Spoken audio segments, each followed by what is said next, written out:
Hey Smilers, Dr. John Gordon here again. Today is Friday, February 22nd, and I thought it was time that we get another vlog up on my blog for you. I want to continue talking about cosmetic dentistry and kind of some of the exciting things we're doing with patients in our office, and some of the things that I think that you should be interested in and looking for when you're exploring the options and the possibility of cosmetic dentistry.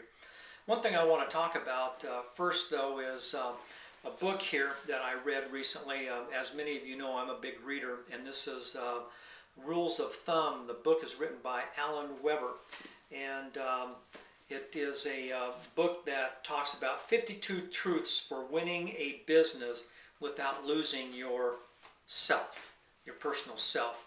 A great book. I read a lot of business books, and so I like to pass on thoughts and ideas and or books that I think are good and meaningful for people.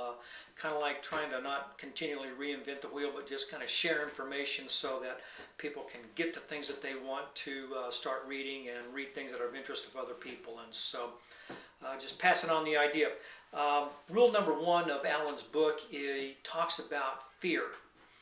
And he says, don't let fear control you. Let me read more specifically, is don't let fear undermine your chance to do that one thing you've wanted to do or to be that one person that you wanted to be. And then he says, rule number one touches and influences everything that we do or end up not doing. And I thought that was a pretty interesting concept. And so going back to the idea and the thought of fear, and one book that I read in years past, The Aladdin Factor, don't remember who authored that book, but they talked about fear, and they put an acronym out there that fear is false evidence appearing real, and I know that many of you have heard of that acronym before. But the one thing that I've read in some other books also is the idea of why do we let our fear factors control us so much? And with the reality of what that fear ends up being, or the thing that we worry about the most control us, on a scale of 1 to 10, that fear may really end up being, or that thing that we're worrying about may end up being a 1 to a 3 on a scale of 1 to 10 as far as reality. But that 2 to 3 fear on a scale of 1 to 10 prevents us from enjoying an 8, 9, or 10 experience on a scale of 1 to 10. So the reality is that that thing controlling us has minimal effect upon us, where the reality of what we want to experience or do or become in life is a 10, possible 10, and we never get to that point. So it's overcoming our fears that really allow us to enjoy and embark upon those things that are just going to give us that spark in life. They're going to give us a sense of well-being about who we are, the real sense of joy, the ecstatic fun that we are always looking for in life. So a real good book, and I would encourage all of you to go out and pick this up and read it. And I'd really appreciate some of your feedback, so link back onto my blog and give me some thoughts and some ideas. One thing I want to share with you about, though, is a young man that came in to see me about a month ago. He drove in 2 hours from outside Kansas City, and I'm going to use the name Bill so I can reference him, but Bill came to me out of one fear or one situation that had such a traumatic effect upon him personally.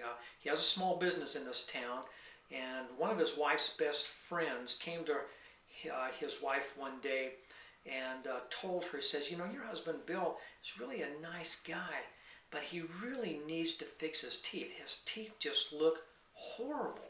And he could be such a nicer and friendlier and more attractive guy if he'd just get his cotton picking teeth fixed. Well, his wife shared this with him, and it just devastated him emotionally. So he started searching the internet, found my website, called up our office, and came down immediately. I mean, after this experience, he was in our office within days. And in visiting with him, what I learned from Bill and what I sensed from him, what I saw was how this experience that he had with his wife, the information that he shared, really kind of affirmed his thoughts and feelings about himself, is that he just wasn't a very friendly, happy guy, and his self-esteem just shot through the floor. So he came to me and he shared this story, and I could tell at the end, I could see his shoulders slump, I could see his facial expressions. He was hiding his teeth when he was talking. He was constantly looking down. He was talking with me, not talking with eye contact. And you could just sense, there was no question how this affected this person, Bill. And he was a nice looking guy, and I could see the potential for him as we were talking. And all Bill came to me for was a sense of hope that something could be done for him. So after we got through talking, and I examined his teeth, and I squared around and looked at him, and I said, Bill, you know, there is a treatment for you, and we have a couple of options actually. And I shared with him the options, and we came to agreement as far as what he really wanted to do. He wanted to do it quick. And so again, 1 week later, he was in my office, and we were doing restorative cosmetic dentistry on his upper teeth. When we completed his first appointment, he had his temporary restorations on, and he was able to look in the mirror. You could just see the facial expression, his facial muscles just relax. He was actually speaking, and his lip was moving now, showing his upper front teeth. And you could sense that there was the beginning of a transformation of the inner self of Bill. And so we've seen him over the last couple of weeks to a month or whatever, and again, each time that we see him, there's just a difference in him. It's a difference in how he carries himself. It's a difference as to how he walks. It's a difference as to how he talks with us, and he's able to share things that he sees with his temporary restorations that he'd like to change and improve upon for his final restorations and his final smile design. But the point is that it took a kind of a catastrophic event to push Bill to the point that he knew he needed to overcome his fear of coming in and having dentistry done. Not fear of the pain of dentistry, but the fear of going from known to an unknown.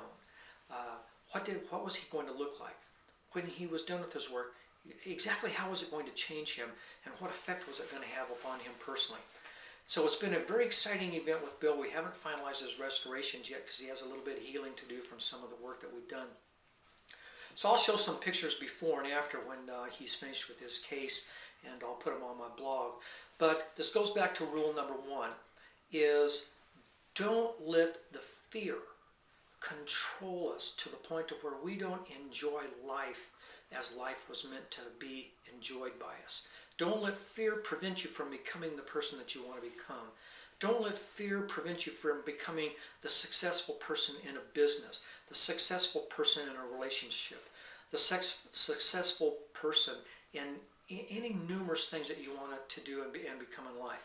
Look at that fear. Realize the reality of that fear is minimal in comparison to the reward that you will gain from it. So one thing I'm going to do is I'm going to refer to you as smilers, because digmysmile.com, if you're coming, you're a smiler, and it's going to be a little easier for me to use that to say, hey smilers, go out and have a great day. But what I want to do is end this by saying, my hat's off to you, Bill, for overcoming your fear. You were very courageous. I admire you. I have high regard for you. And any other person that's been in the same situation that's overcome a fear of this extent and this depth, kudos to you. My hat's off to you. So I look forward to visiting with you next time. If you get the book, please give me some feedback on it, on what your experience was in reading it and what you gleaned from it, and I'll look forward to seeing you again. So we're here still in the thick of the winter. Today is February 26th, as I mentioned, and we are ready to get rid of this snow. So wherever you're at, I hope you're having a great day. We'll see you again soon.